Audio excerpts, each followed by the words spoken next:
The International Bible Knowledge Institute presents The Sacrifice Required for Forgiveness and Reconciliation.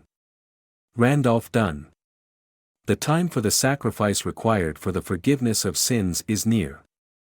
The physical passion of Christ began in Gethsemane. Of the many aspects of this initial suffering, the one of greatest physiological interest is the bloody sweat. It is interesting that Luke, the physician, is the only one to mention this. He says, "And being in agony, he prayed the longer. And his sweat became as drops of blood, trickling down upon the ground." While Jesus was still speaking, Judas came, one of the 12, and with him a great crowd with swords and clubs, from the chief priests and the elders of the people. Now the betrayer had given them a sign, saying, "The one I will kiss is the man, seize him." And he came up to Jesus at once and said, "Greetings, Rabbi." And he kissed him. Jesus said to him, "Friend, do what you came to do." Then they came up and laid hands on Jesus and seized him. Then those who had seized Jesus led him to Caiaphas the high priest, where the scribes and the elders had gathered. Jesus said to the chief priests, the temple guard, and the elders, who had come for him, "Am I leading a rebellion, that you have come with swords and clubs? Every day I was with you in the temple courts, and you did not lay a hand on me. But this is your hour when darkness reigns." Then seizing him, they led him away and took him into the house of the high priest. After the arrest in the middle of the night, Jesus was brought before the Sanhedrin and Caiaphas, the high priest. It is here that the first physical trauma was inflicted. A soldier struck Jesus across the face for remaining silent when questioned by Caiaphas. The palace guards blindfolded him and mockingly taunted him to identify them as they each passed by, spat upon him, and struck him in the face. Then took him to Pilate. Pilate then went back inside the palace, summoned Jesus, and asked him, "Are you the king of the Jews?" "Is that your own idea," Jesus asked, "or did others talk to you about me? Am I a Jew?" Pilate replied, "It was your people and your chief priests who handed you over to me. What is it you have done?" Jesus said, "My kingdom is not of this world. If it were, my servants would fight to prevent my arrest by the Jews. But now my kingdom is from another place." "You are a king, then," said Pilate. Jesus answered, "You are right in saying I am a king.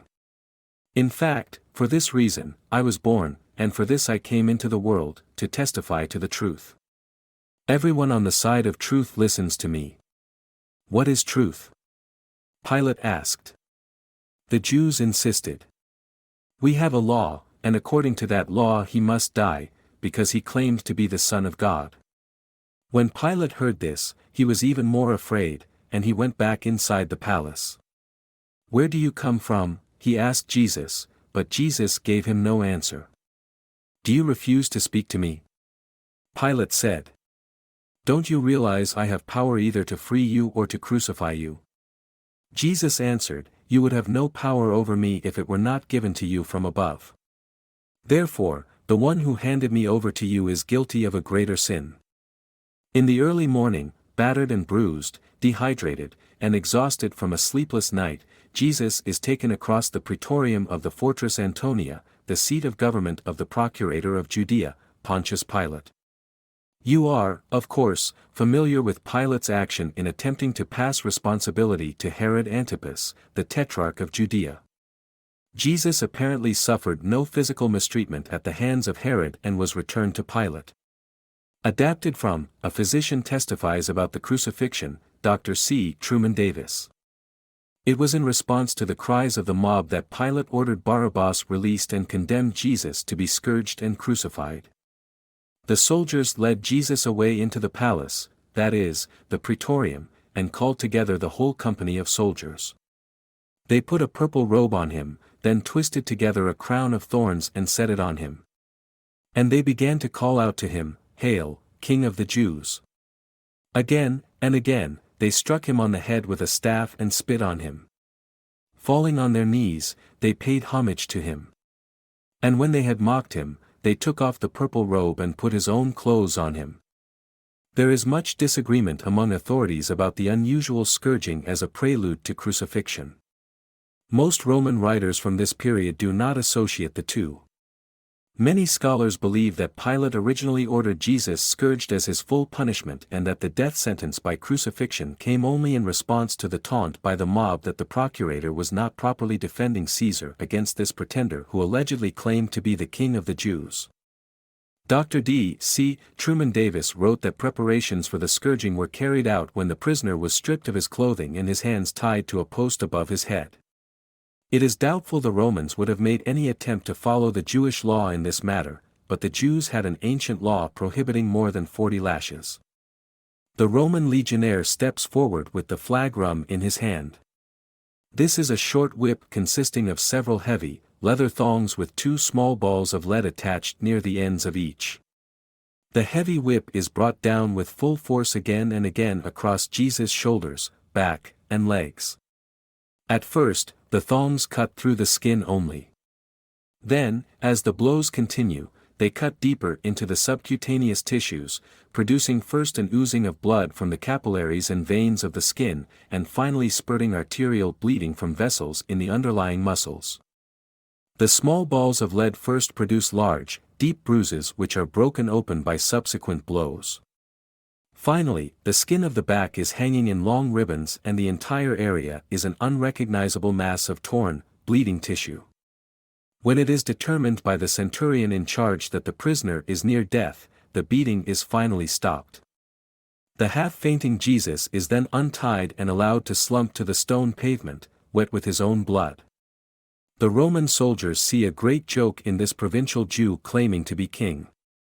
They throw a robe across his shoulders and place a stick in his hand for a scepter. They still need a crown to make their travesty complete. Flexible branches covered with long thorns, commonly used in bundles for firewood, are plaited into the shape of a crown and this is pressed into his scalp. Again, there is copious bleeding, the scalp being one of the most vascular areas of the body. After mocking him and striking him across the face, the soldiers take the stick from his hand and strike him across the head, driving the thorns deeper into his scalp. Finally, they tire of their sadistic sport and the robe is torn from his back. Already having adhered to the clots of blood and serum in the wounds, its removal causes excruciating pain just as in the careless removal of a surgical bandage, and almost as though he were again being whipped, the wounds once more begin to bleed. The heavy patibulum of the cross is tied across his shoulders, and the procession of the condemned Christ, two thieves, and the execution detail of Roman soldiers headed by a centurion begins its slow journey along the Via Dolorosa. In spite of his efforts to walk erect, the weight of the heavy wooden beam, together with the shock produced by copious blood loss, is too much. He stumbles and falls.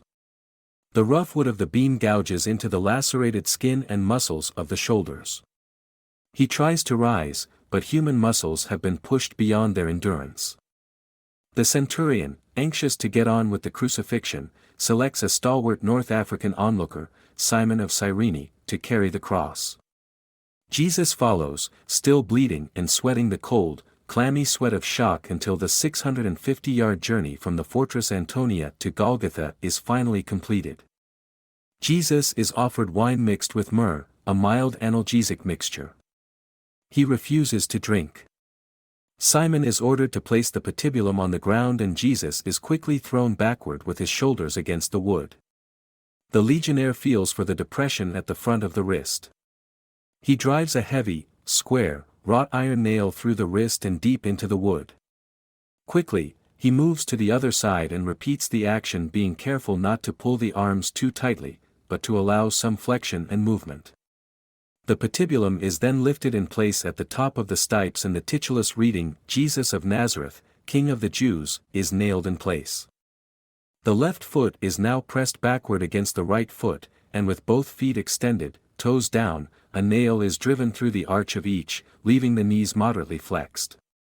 The victim is now crucified. As he slowly sags down with more weight on the nails and the wrists, excruciating pain shoots along the fingers and up the arms to explode in the brain. The nails and the wrists are putting pressure on the median nerves. As he pushes himself upward to avoid this stretching torment, he places his full weight on the nail through his feet. Again, there is the searing agony of the nail tearing through the nerves between the metatarsal bones of the feet. They came to a place called Golgotha, which means the place of the skull. There they offered Jesus wine to drink, mixed with gall, but after tasting it, he refused to drink it. When they had crucified him, they divided up his clothes by casting lots. And sitting down, they kept watch over him there. It was 9 a.m. when they crucified him. The written notice of the charge against him read, "The King of the Jews." At noon darkness came over the whole land until 3 p.m. when Jesus cried out in a loud voice, my God, why have you forsaken me?" At this point, as the arms fatigue, great waves of cramp sweep over the muscles, knotting them in deep, relentless, throbbing pain. With these cramps comes the inability to push himself upward. Hanging by his arms, the pectoral muscles are paralyzed and the intercostal muscles are unable to act. Air can be drawn into the lungs, but cannot be exhaled. Jesus fights to raise himself in order to get even one short breath.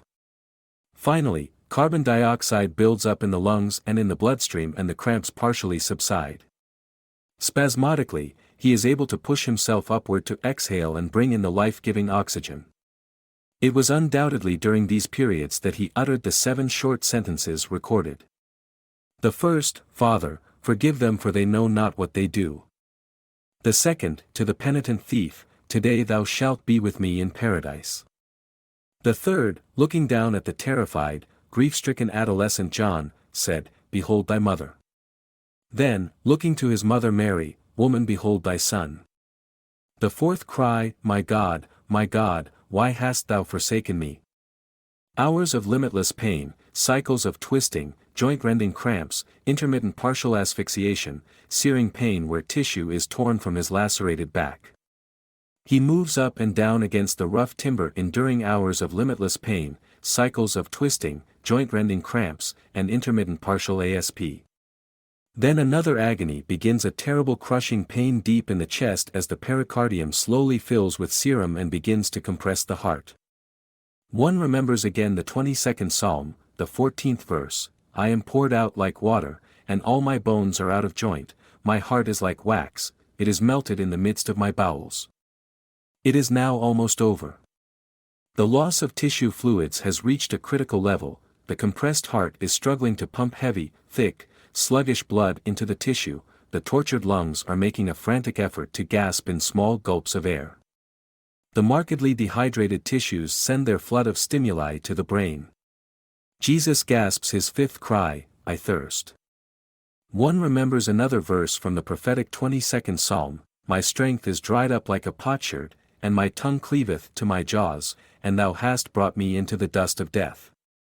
A sponge soaked in posca, the cheap, sour wine that is the staple drink of the Roman legionaries, is lifted to his lips. He doesn't take any of the liquid. The body of Jesus is now in extremes, and he can feel the chill of death creeping through his tissues. This realization brings out his 6th words, "It is finished." His mission of atonement is now complete. Finally, he chooses to die. With one last surge of strength, he once again presses his torn feet against the nail, straightens his legs, takes a deeper breath, and utters his 7th and last cry, "Father, into thy hands, I commit my spirit."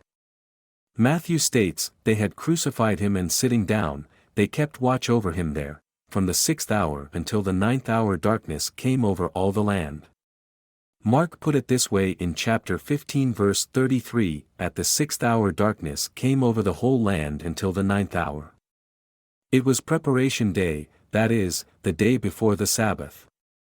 So, as evening approached, Joseph of Arimathea, a prominent member of the council, who was himself waiting for the kingdom of God, went boldly to Pilate and asked for Jesus' body. Pilate was surprised to hear that he was already dead. Summoning the centurion, he asked him if Jesus had already died. When he learned from the centurion that it was so, he gave the body to Joseph. So, Joseph bought some linen cloth, took down the body, wrapped it in the linen, and placed it in a tomb cut out of rock. Then he rolled a stone against the entrance of the tomb. Jesus of Nazareth, the Messiah, did his Father's will by offering his body of flesh as the only sacrifice that could atone for man's sins, forgiveness. His sin offering was accepted by God as evidenced by his resurrection from death.